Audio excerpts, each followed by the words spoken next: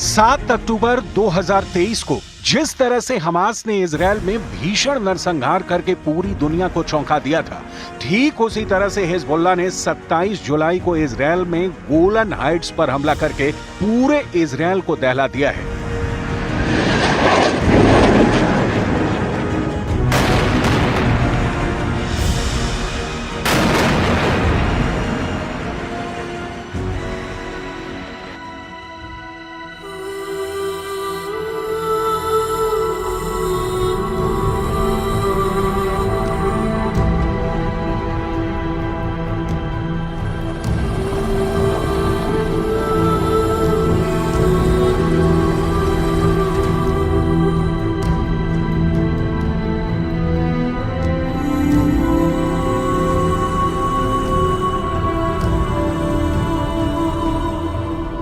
Israel defence force के मुताबिक Hezbollah ने गोलन हाइट्स के उत्तरी शहर ड्रूज के मजदल शम्स में एक फुटबॉल मैच के दौरान हवाई हमला किया है।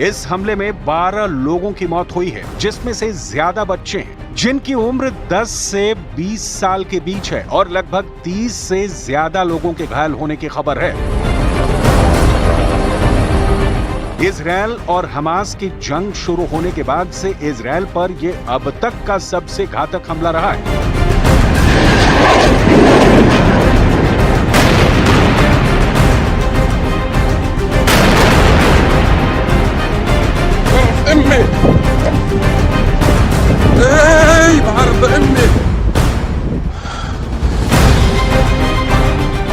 लगभग 10 महीने से चल रही गाजा की जंग के बीच हिजबुल्लाह ने यह हमला कैसे किया है, इसे लेकर इजरायली मीडिया में कई दावे किए जा रहे हैं। इजरायली दावों के मुताबिक गोलन हाइट के फुटबॉल मैदान में 10 से 20 साल के बच्चे फुटबॉल खेल रहे थे।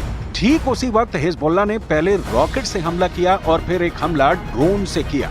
हमला होते वक्त खतरे वाले सायरन तो जरूर बजे, लेकिन इजरायली सायरन इतनी देर से बजे कि बच्चों को भागने का मौका ही नहीं मिला। उस वक्त फुटबॉल मैदान में 100 से ज्यादा लोग मौजूद थे। हिजबुल्लाह के इस हमले ने इजरायली सेना को हिला कर रख दिया है। मौके पर मौजूद 12 लोग मारे गए हैं, जिसमें बच्चे और किशोर हैं। मार डाले 12 इजरायली, अब हिजबुल्लाह का सफाया तय।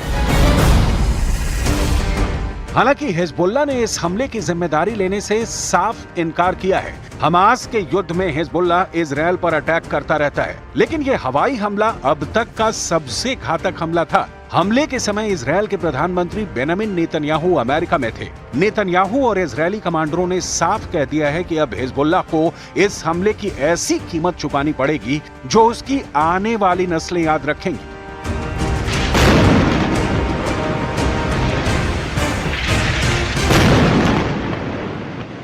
התמונות הנוראות בעקבות המתקפה הרצחנית של חיזבאללה על מג'דל שמס.